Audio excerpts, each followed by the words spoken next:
से 18वीं लोकसभा का पहला विशेष सत्र शुरू हो रहा है। 3 जुलाई तक चलेगा संसद का विशेष सत्र। सत्र के दौरान 10 दिन में कुल मिलाकर 8 बैठकें होंगी। सबसे पहले प्रोटेम स्पीकर राष्ट्रपति भवन जाकर शपथ लेंगे। सुबह 11 बजे लोकसभा पहुंचेंगे प्रोटेम स्पीकर भर्तृहरि महताब।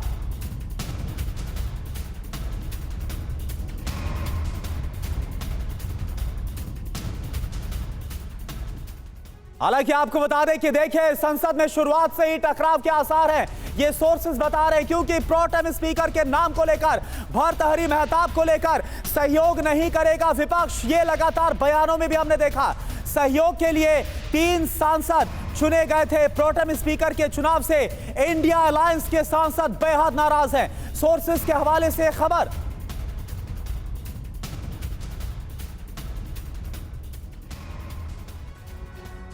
तो 18वीं लोकसभा के विशेष सत्र की आज से शुरुआत, लेकिन संसद में शुरुआत से ही टकराव के आसार हैं। इस बार बीजेपी के ओडिशा से लगातार 7 बार के सांसद भर्तृहरि महताब प्रोटेम स्पीकर बने हैं। कांग्रेस ने अपने 8 बार के सांसद कोनिल सुरेश यानी के सुरेश को स्पीकर बनाने की मांग की थी। संसदीय कार्य मंत्री किरेन रिजिजू ने कहा है कि कांग्रेस के सांसद लगातार नहीं जीते हैं, इसलिए उनकी वरिष्ठता का आधार नहीं बनता। ये के सुरेश को लेकर कहा गया बीजेपी की तरफ से।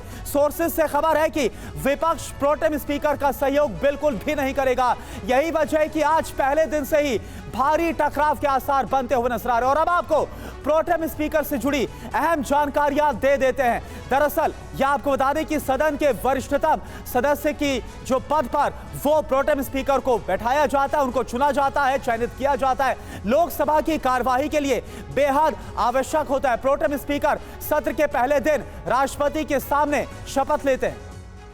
And in facilitating the election of the new speaker, that's all. It is not a post to transact business or any other things. But the opposition is trying to politicize this issue. They are trying to politicize it. They say they will be protesting. Lok Sabha speaker बनाया गया है, इस बार होगा, इतिहास दोहराया जाएगा इस बार। देखिए, सबसे पहले तो जो ट्रेडिशन है, नियम है, उसी में हम लोग बांधे हुए हैं और ट्रेडिशन से चलेंगे। इसलिए जब आप इतिहास खोल के देखेंगे तो आप मिलेंगे कि मोदी जी का सरकार और हम लोगों का जो पार्टी का रवैया है, हमेशा संविधान और नियम उसी के तहत हम लोग काम करते हैं और उसी में हम लोग बंधे हुए हैं।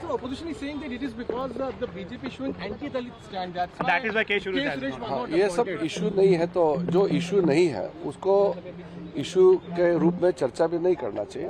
एक साफ सुथरे तरीके से पार्लियामेंट को चलाना है। सब पार्टी के सदस्य को मिलकर के पार्लियामेंट चलाना है, सबका काम है। जनता ने निर्देश दिया है, जनता ने अपना फैसला सुनाया और जनादेश के बाद सरकार और विपक्ष मिलकर के parliament. So one message you would like to give to the opposition, given the fact that they are planning to corner the government on several issues? No.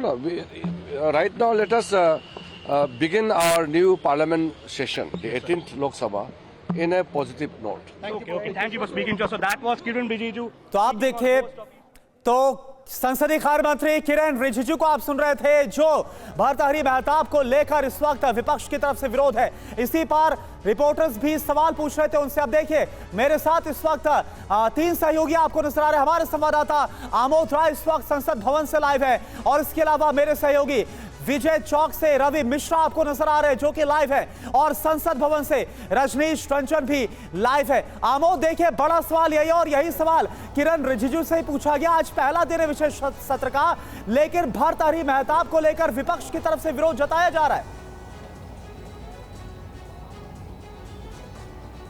देखिए, विपक्ष ने पहले से ये साफ कर दिया है कि भर्तृहरि महताब की जो नियुक्ति हुई है उसको लेकर उसमें रोष है और वो नाखुश हैं।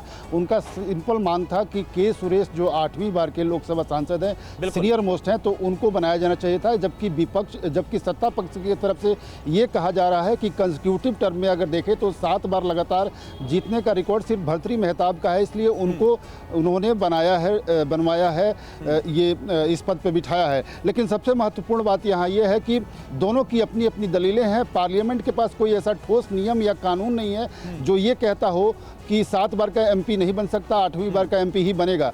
तो ये एक परंपरा के आधार पर बनाया जाता रहा पद है। जब भी प्रोटेम स्पीकर कोई बनता है तो परंपरा के हिसाब से सीनियर मोस्ट व्यक्ति को वहाँ बैठाया जाता है। उसमें कई बार चीज़ों को नज़रअंदाज भी किया गया है और कंसेक्यूटिव का जहाँ तक बात है, लगातार 7 बार बने रहने का, उसकी दलील सरकार की अपनी दलील है और विपक्ष की मांग अपनी मांग है। निश्चित तौर पे इस बात पे दोनों में रोष है और हंगामे के आसार हैं। लेकिन आज पहला दिन जब प्रधानमंत्री समेत 280 सांसद लोकसभा में शपथ लेंगे तो इसमें विपक्ष के पास बहुत ज़्यादा मौका नहीं होगा हंगामा करने का।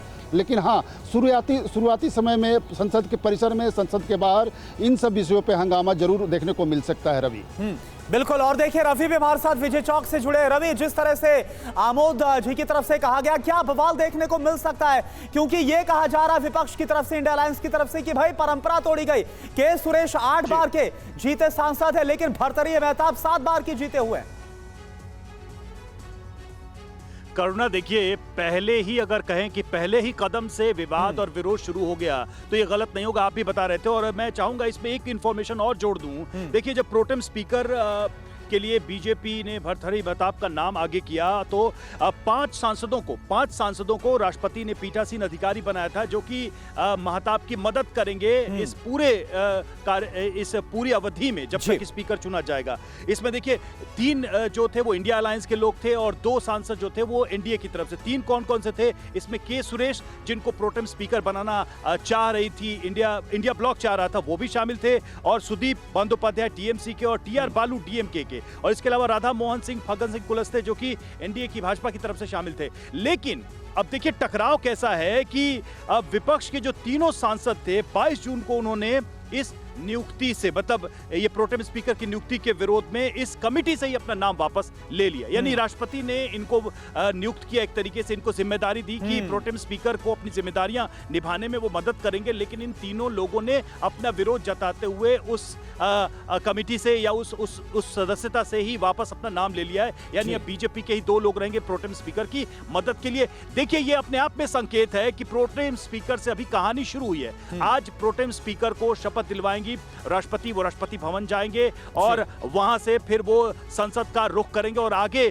जो है नए निर्वाचित जो सांसद हैं उनके शपथ ग्रहण की जो प्रक्रिया है उसकी शुरुआत वो कराएंगे। जिम्मेदारी उनकी यही होती है, स्पीकर चुने जाने तक संसद की सारी जो कार्यवाही है उसकी अध्यक्षता करना। लेकिन पहले ही चरण में इंडिया ब्लॉक की तरफ से जबरदस्त विरोध जताया गया है। बिल्कुल रवि, और इंडिया ब्लॉक का क्या रुख रहने वाला है कि बिल्कुल रवि, इंडिया ब्लॉक का क्या रुख रहने वाला है वो दिखा भी दिया गया है। वो बयानों भी नजर आया जब जयराम रमेश की तरफ से भी इस पर खड़ा विरोध दर्ज करवाया गया।